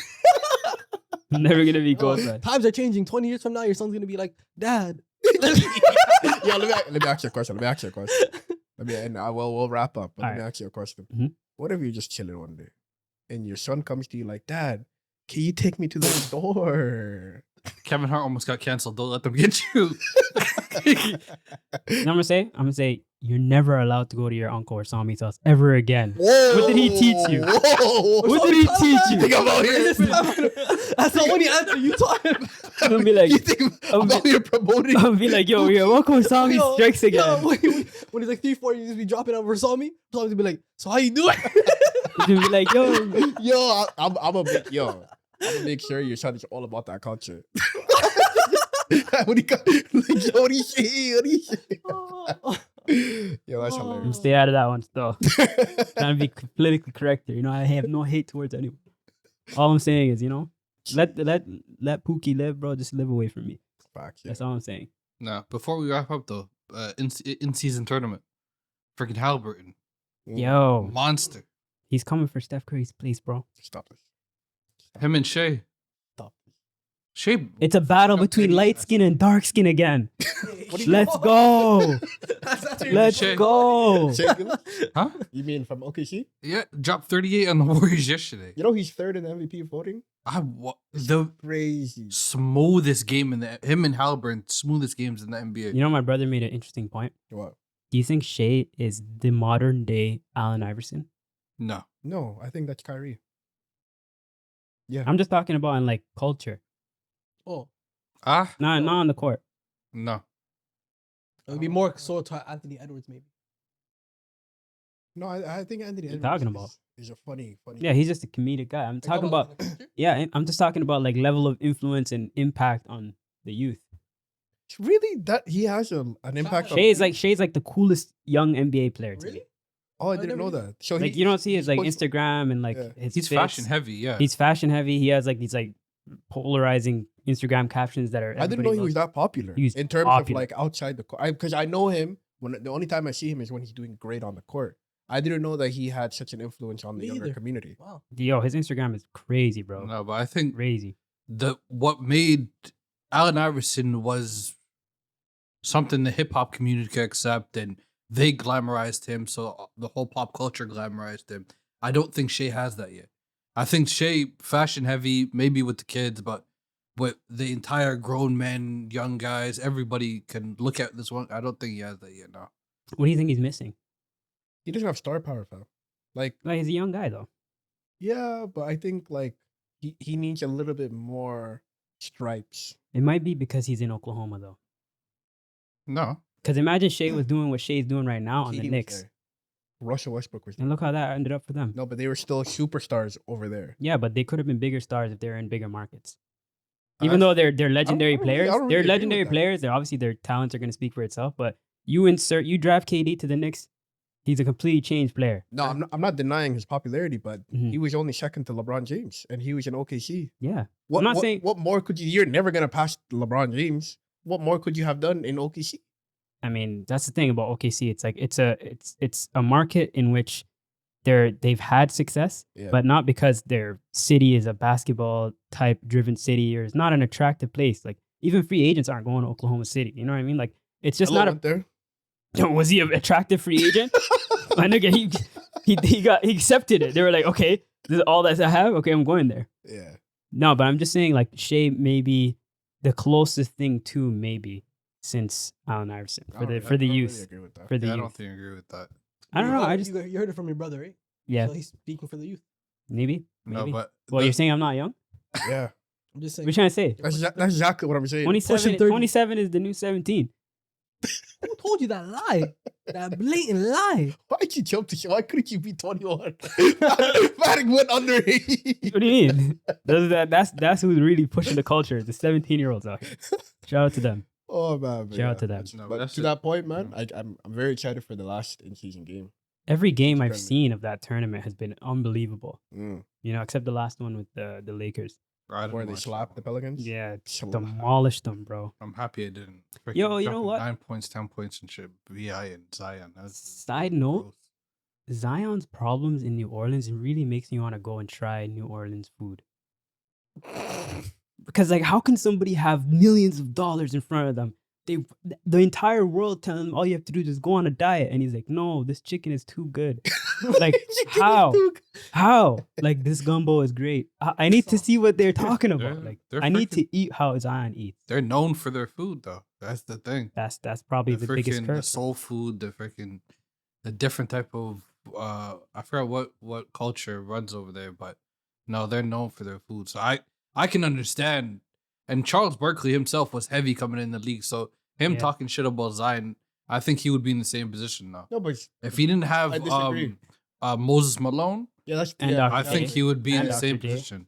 No, Moses Malone's the one who got him on his diet and got him into the status that he was. But shout out to Moses Malone, by the way, man. RP. Shout out to Moses. He was known for getting the ball, slapping it on the glass, getting it back, rebound, and score it. My stats going up. He did a lot. He was a stat sheet stuffer before anyone even knew that was a thing. No, but to that point, fam, like, I don't know what it is about Zion. You know, because every year he publicly comes out and says, "Yo, I'm gonna go on a diet. Seriously, yeah, I'm gonna start losing weight." And then he comes into the season not that bad looking. Like, how many times have we seen pictures of Zion where he was actually ripped? Yeah, pretty great shape. Yeah, you know? And then out of nowhere, he just randomly puts on a lot of weight. And I think I was watching TNT where they were like, Zion is never sprinting. Yeah, he's never running fast, and he's always doing that jog from even during transition. Like, I think it's very hard on his body, and it makes no sense that he could jump so high.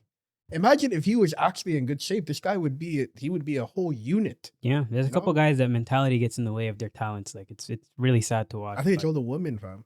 I think it's the women, the food, it's the culture that the NBA brings. Yeah, that you start to believe that I'm bigger than the NBA. You know, I feel like a lot of people consider the NBA a job. So why did guys like Tyrese Halliburton thrive then?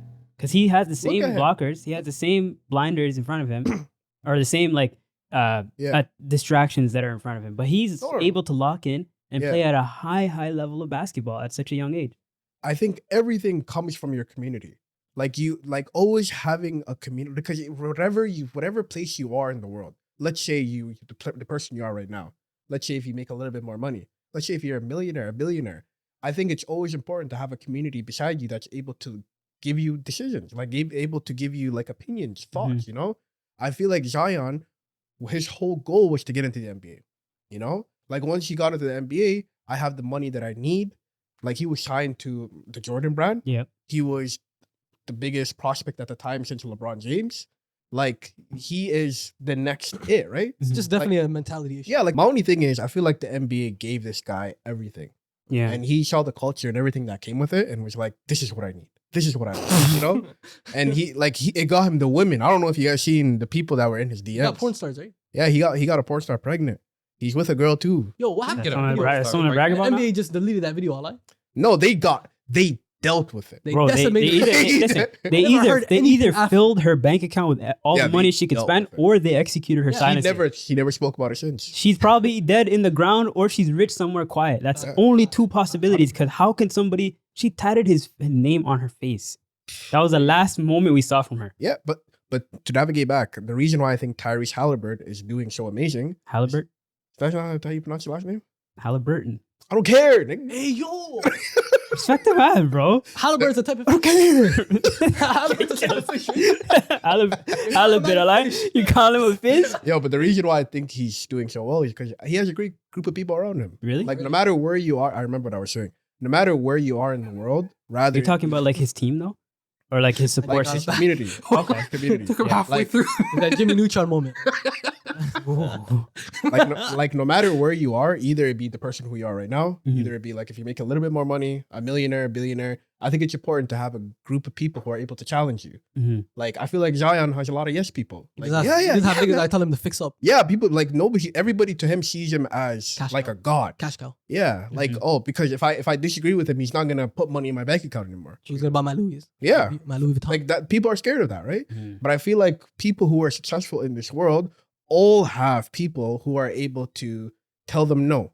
Yeah. Like like I'm not here for the money. I'm here for your whole well-being. Exactly. I think a part of it, because like I don't know Zion personally, obviously, but like just looking at him from the outside looking in, he seems like a very nice, innocent person, you know? So it may be tough for people to be like, to yell at him or to like, because he's such a nice, down-to-earth guy. Obviously, yeah, from the outside, from the outside looking in, obviously you don't care because you don't know Zion. But if you knew him growing up, you know, like you were around him and you know this guy may be a little bit sensitive or maybe he has a tough time mentally with something, you're gonna act a certain way around him. Maybe that's hurt him, gotten to his detriment. Yeah. But just looking at him, I just think that he doesn't have that like forceful aspect of his character. The way you guys are talking about him, like the way that he just everything's being given to him like fresh out of 18 or like 19, whatever. He earned 16. 16. Yeah. He's been famous since 16. So basically, from 16, the man was promised the world. Yeah. And then like he's getting everything he wants. All his friends are just being yes man. That's what like I'm getting What's- understanding of. So like the man's just a Yeah. baby. Like he's like a coddled baby right now. Someone needs to just like say, yo, like become Man a up, man up, yeah. Like You know- he has to understand his place. You know what school Halliburton went to? Somewhere in he was from somewhere in Wisconsin, right? He's from Wisconsin, yeah. Yeah. But Iowa State, where Zion went to, Duke. Zion was in the limelight from high school, went to college. Yeah. Halliburton dropped to 12th pick. He was supposed to be a higher pick. He's had his journey's been more basketball centric. He's gotten more world renowned now because of the basketball skill and what he's been doing. But his journey's only been basketball. Yeah. Zion's been Instagram famous because of the Duncan since high school, all that stuff. So that plays a lot.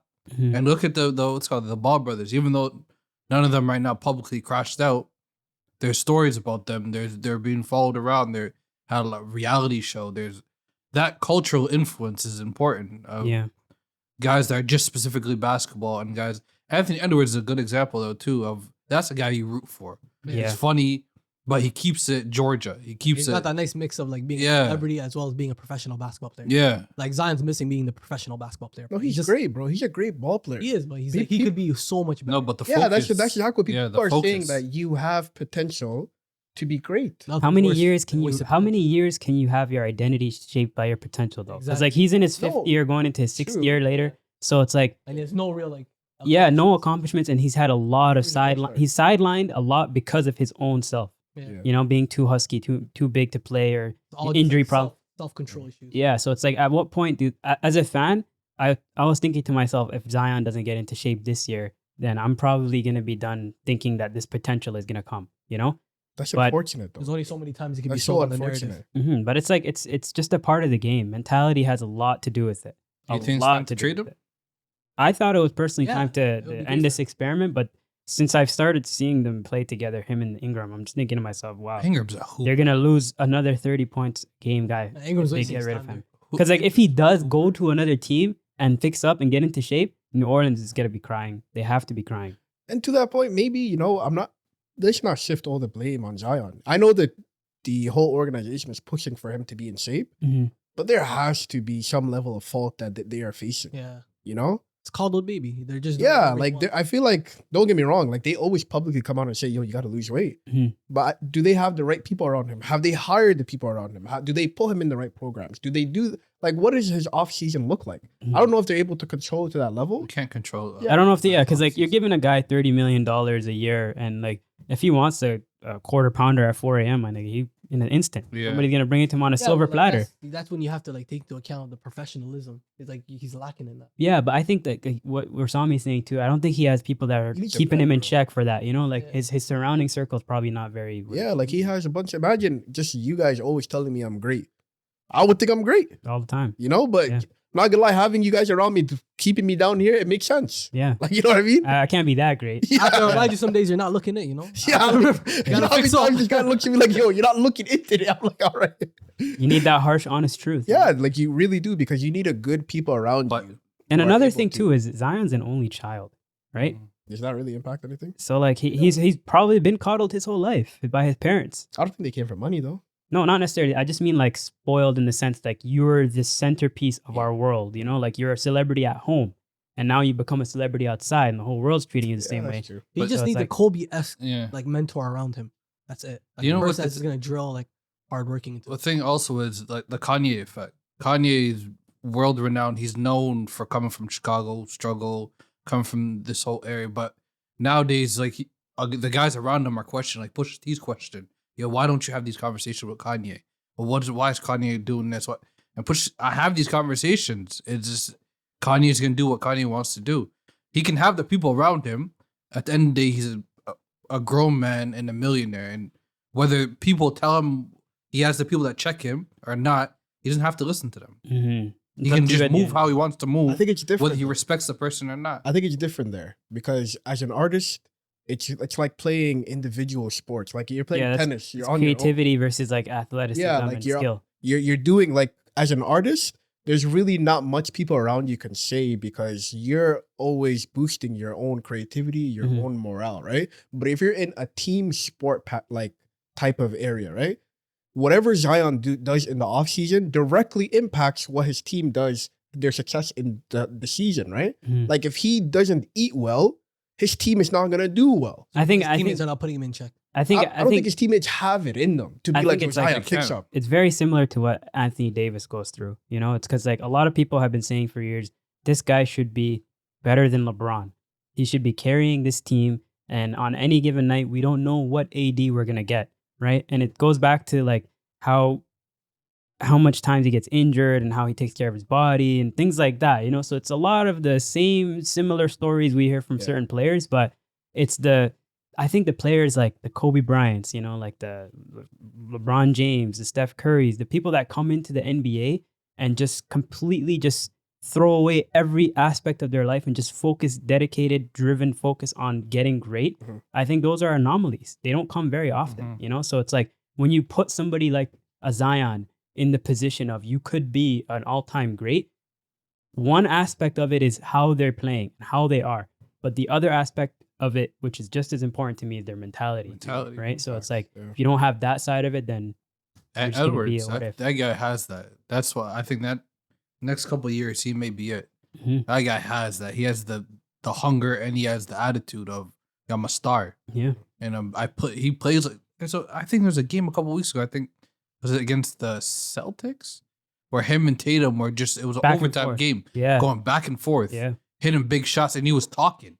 He wasn't talking to Tatum or the Celtics directly. He was just talking to everybody. Yeah. Like I'm him. He's got that dog on him. Attitude. He has That dog a in him. big dog in him, and that's gonna be fun to watch. Those him, Halliburton, and Shea over the next couple of years. It'll be fun to watch. The future is bright for the NBA, man. And just in sports in general, man. I'm seeing Mhm. like, yo, the Blue Jays might be getting the best player in the I fucking heard. in the league. That's so random. Otani gang. Yeah. Yes, a Come lot. home. This guy. We don't give a shit about football until Yeah. baseball until we start He's the winning. MVP. And he's thinking about coming to He's Toronto. like their Jokic right now. Whoa, relax. Yeah. Really? Yeah, And he's- he's actually thinking about coming to Toronto. Yeah. Hey, Was yo, it yo, what what's his name? Otama or Otani. Otani? Yo, Otani. the Come over, the fam. Japanese Japanese, baseball yeah. player? Otani. You guys were just in Japan. Did you guys- Yeah. Funny enough, Is he I went big there? I went to a baseball range, right? Wow. It- A batting first of all, cage? It was amazing. Yeah, Really? it was incredible. Like, Okay. but that's not what I want to talk about. Like if you the second you walk in there, he's on the Otani. Yeah. So he's a superstar. Yeah, he's Yeah, he was superstar. like in every range. It Mhm. was just a picture of him, like to the point where like where you know where you're batting. Mhm. There's somebody like there's like a whatchamacallit. The tutorial thing? It's like a monitor in front of you, Yeah. where it's like a fake person throwing it to you, and Oh, the okay, ball yeah. comes out. It's right? him. It's him. That's fam. crazy. That's Like, crazy. it's him throwing it. He's their I was Drake, like, but like, "See, he's their goal, Drake. he's their fam. goal, He's their he's their Drake. goal. Yeah, He's their fam. Drake. I was there for a whole. First of all, it was amazing. Yeah. We used to do that in Toronto. How'd you shoot? I mean, how'd you hit? It's pretty good. Yeah. Yeah. Did it tell you Tell- like tell 'em about the person next to kilometers you. per hours? Yeah, you get to pick 80, 100, or 120. 100 kilometers per I hour? started with 80, That's and I went to fucking 100. fast. Went to 100. Yeah, fam. tell It's them like about a the person bullet. next to you. What do you mean? Oh, the kids, fam. Kids there, fam. Yeah. I'm not. Otani gang? They are. Tiny gang was wilding on him. Fam, I'm telling you right now, I've seen every sport excel when I was there. I've seen soccer people do amazing. I've Yeah. seen baseball people do amazing. Yeah. Fam, I've seen people play basketball amazing. Was there actually like outside basketball? Yeah. Beside my Wow. court, beside really? beside the I hotel, think it's all basketball court. there was a basketball court. Lucky ass. That's And dope. they were hooping. They don't have much athleticism. Yeah, I see. but It's all about skill. Yeah. for them. their handles are Yeah. poof. You know. But what Otani is going to be for Toronto, one day, fantasy will be for Toronto. Facts. Right? 100%. Right? Yes. This Alright, guy, yes. okay, to be honest with you, like I was telling you off camera earlier, bro. Your music to me is what the music industry to me is missing. The energy, That's a crazy the compliment. aesthetic, just the whole, like, I feel like there's obviously a lot of room to grow, but I'm so locked in on your music, man. Like, fantasy to me is like the next best thing, So talk to the people a little bit about what you got going on. What's been happening the last little bit. So yeah, I've been dropping for like every week for like the last 4 weeks. Yeah. Yeah, if you guys want to go, you guys can like subscribe to my YouTube, Fantasy Official. I'm on Spotify, Apple Music, SoundCloud. I'm on all of them, talented like that. Mm-hmm. Yeah, so yeah, just check it out. I'm gonna be posting music weekly until I make it. If you want to come on the journey, it's great. Keep And, leave a comment, a like. I love getting feedback. I'm always trying to get better and better. So yeah, if you want to join me on this journey, forward. Yeah. I'm saying. And where can we find you? What platforms? Again, I just said this, but like YouTube, Fantasy You Official. never talked about TikTok I'm not. I'm on TikTok too. As I be posting on TikTok, and Fantasy. IG. Everything's just fantasy, but you gotta spell it with a F, then a V, then a NTASY. I think. I have not actually spelled that out loud before. So yeah. A man said, I think his own name. I'm not gonna lie to you. I never smelled that out loud before. But yeah, it's FV. FV gang is what we're representing. Yeah. So forward. You want to give a shout out to your producer as well? Yeah. The legendary. I've been doing music for about a year and a half, or about a year and a half right now. The whole time I've been doing with my producer, Very Big Selly. He makes the greatest beats. If you want like hard hitting, bouncy beats, again, the man makes the bounciest beats. All right, Very Big Selly. If you want to Very turn up, Big Selly. you gotta listen to that Very Big Selly beat. Mm-hmm. But yeah, it's a great journey, making music with your dog. I love that. Making music with your dog, it's fun, and it's something I want to do the rest of my life. No matter what level I'm at right now, you just gotta keep getting better and better and better. And it's just a journey at the end of the day. Gang. Jama. Yo, ladies, get in line for this guy's music video, man. Like, come on. How are we doing this? How are we doing this without, showing the love? I'm just saying, Need the the female applications, support. they're open. They're open. What do you mean? Just show up. Just show up. Just show up. We got love for them all. But anyways, guys, like I said earlier on, man, I missed being here. Mhm. And now, I'm excited to get back next week already, bro. So, let's wrap it up here. It's been the Coffee Break Podcast. Mhm. I'm your host with the most. I got my bros here with me. Mhm. Jama. Mukhtar. And our Boy guest. fantasy. Yeah. Yeah. And I'm Slim. See y'all next week.